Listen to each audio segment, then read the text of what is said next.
महत्त्वाची गोष्ट म्हणजे काल आणि परवा जी सोलापुरात अतिवृष्टी झाली आणि लोकांना दिशाभूल करण्यात आलं, लोकांची दिशाभूल करून लोकांना सांगण्यात आलं की एवढा मोठ्या प्रमाणात पाऊस कधीच सोलापुरात पडला नव्हता. ही चुकीची माहिती एकतर आयुक्तांनी आपल्या समोर आणली, महापालिकेने आपल्या समोर आणली. दुसरी चुकीची माहिती जी आयुक्तांनी समोर आणली की हे नॅशनल हायवेच्या काही चुकांमुळे आहे की एवढे त्या ठिकाणी फ्लडिंग झालं. ही साफ चुकीची माहिती आयुक्तांनी रेकॉर्डवर आणली आहे. आपण एवढे वर्ष बघतो सोलापुरात पहिल्यांदाच एवढा पाऊस पडला असा नाही आहे. सोलापुरात ह्या पद्धतीचा पाऊस अनेकदा पडला आहे, पण एवढी वाईट परिस्थिती कधीच उद्भवली नव्हती.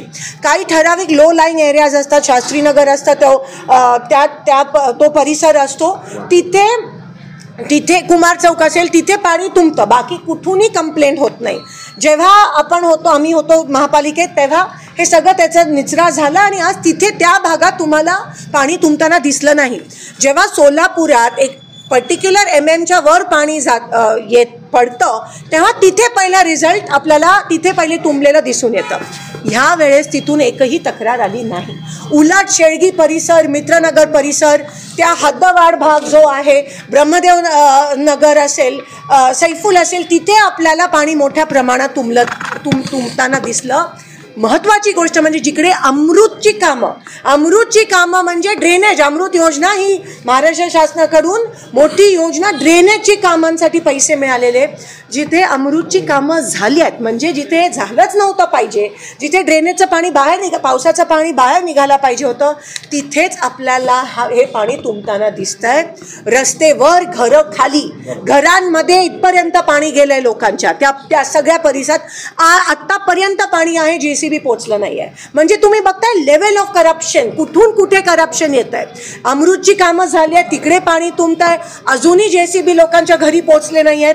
एवढा त्या ठिकाणी पाऊस पडलाच नाही आहे, जो दरवर्षी पडतो तेवढ्याच प्रमाणात पडला आहे. पण मागच्या 2-3 वर्षात महापालिकेमध्ये इलेक्शन झाले नाही आहेत.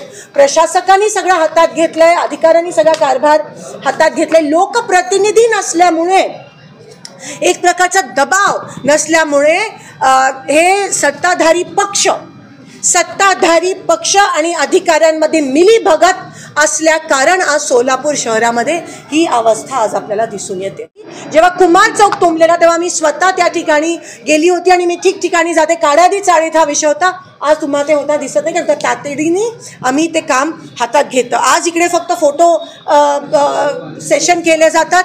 आज इकडे जणू काय पालकमंत्री फक्त शहरासाठी आहेत. असं अतिवृष्टी गावात पण झाली आहे, गावात पण अतिवृष्टी झाली, तिथे नाही गेलेले आपल्याला दिसत आहे. आणि सत्ताधारी पक्ष आणि अधिकाऱ्यांमध्ये एक प्रकारचं खूप मोठं रॅकेट दिसून येतं आणि भोगावं सर्वसामान्य सोलापूरकरांना लागतं.